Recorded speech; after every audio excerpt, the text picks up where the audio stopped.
હાલો વિદ્યાર્થી મિત્રો, નમસ્તે. મારી યુટ્યુબ ચેનલમાં આપ સૌનું હાર્દિક સ્વાગત છે. વિડીયો શરૂ કરતાં પહેલાં જો તમે મારી ચેનલમાં નવા હો તો પ્લીઝ સબસ્ક્રાઈબ કરી રાખો, જેથી બીજો વિડીયો પણ તમારા સુધી સૌથી પહેલાં પહોંચી શકે.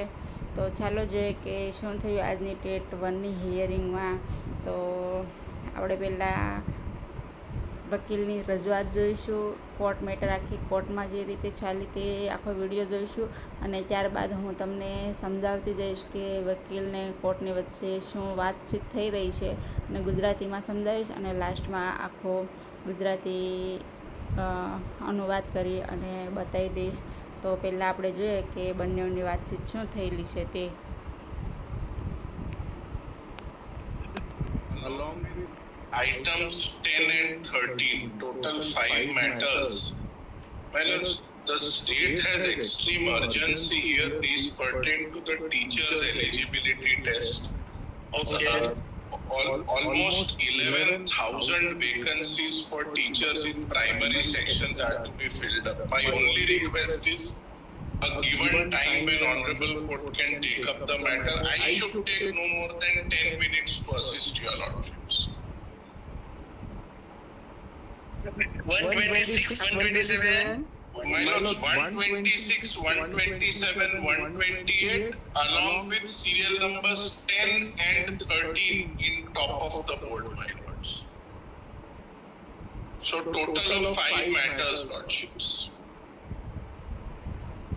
Who is for the other side?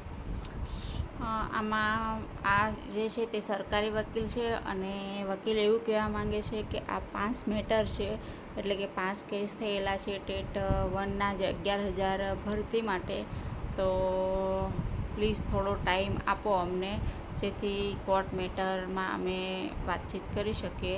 આગળ જોઈએ હવે. Miss Vidhi Bhatt, Miss and Mr. Matthews, we have informed all of them. Not really, Lord, sir. Whenever convenient. We are ready to. Stay operating? No, stay operating. We have already filled up the application form. 1 minute, Mr. Vyas. My lords, there is an interim order of the court which has made the further process of the examination impossible for us to execute. That is not true, Lord. Mr. Vyas, let me assist the court. I am online. That is why. My lords, the interim order of the Honorable Coordinate Bench says people who have not qualified the benchmark minimum qualification also be considered for the next stage. Now the next stage, that is Vidya Sahaya, is not an examination that they can take part in. It is actual appointment, creation of merit list.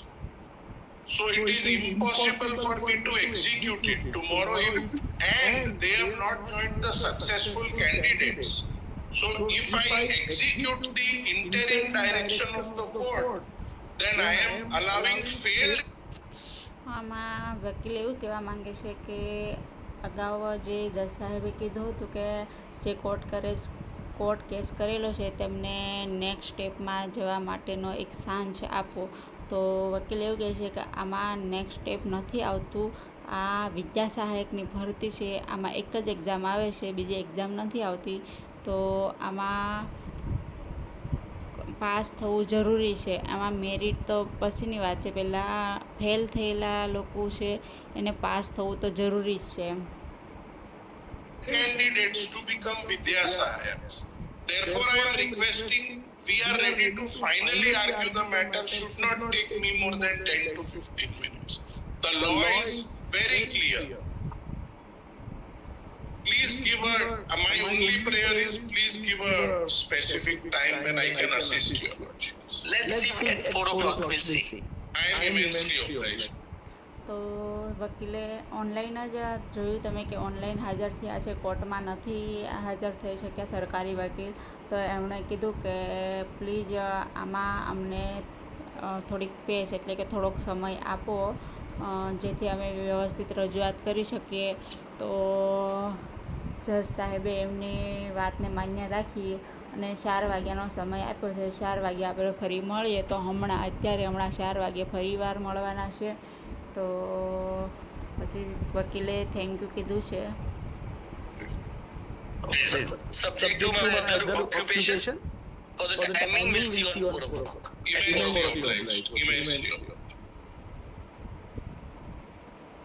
Taking priority and achievement in rest of the matters you may have achieved. બસ એ જ વાત છે. એમને ગુજરાતીમાં મેં અહીંયા અનુવાદ કર્યું છે કે અહીં વિડીયોમાં વકીલ અને જજ વચ્ચે થયેલી વાતચીતનો મુખ્ય ગુજરાતી અનુવાદ છે. તો જે સરકારી વકીલ છે તેમને આ જે સિરિયલ નંબર છે તે બતાવ્યા અને આમાં રાજ્ય સરકાર માટે ખૂબ જ તાકીદની સ્થિતિ છે, કારણ કે આ શિક્ષક યોગ્યતા કસોટી એટલે કે ટેટને લગતો મામલો છે. પ્રાથમિક વિભાગોમાં શિક્ષકો માટે લગભગ 11,000 જગ્યાઓ ભરવાની બાકી છે.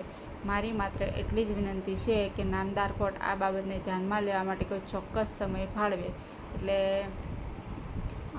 વકીલ કોર્ટનો એક વચગાળાનો આદેશ છે, જેના કારણે અમારા માટે પરીક્ષા અને વિદ્યા સહાયકની આગળની પ્રક્રિયા હાથ ધરવી અશક્ય બની ગઈ છે.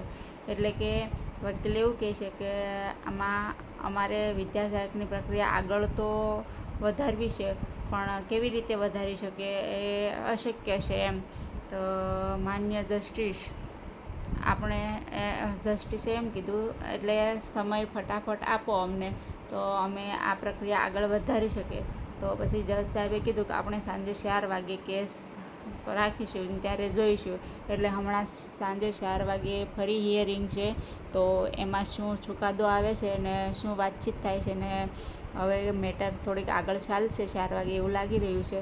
તો કદાચ ફાઇનલ ડેટ આવી પણ જશે એવું પણ જણાઈ રહ્યું છે. તો આપણે જોઈએ ફરીવાર 4 વાગે શું મેટર થાય છે. તેમનો પણ વિડીયો મૂકીશું અને તેમને પણ સમજાવીશું આ રીતે જ. તો તમારે જો આ રીતે જ સમજવું હોય તો પ્લીઝ ચેનલ સબસ્ક્રાઈબ કરી દો અને વિડીયો શેર કરો અને લાઈક કરો. જય ભારત, જય હિન્દ, ધન્યવાદ.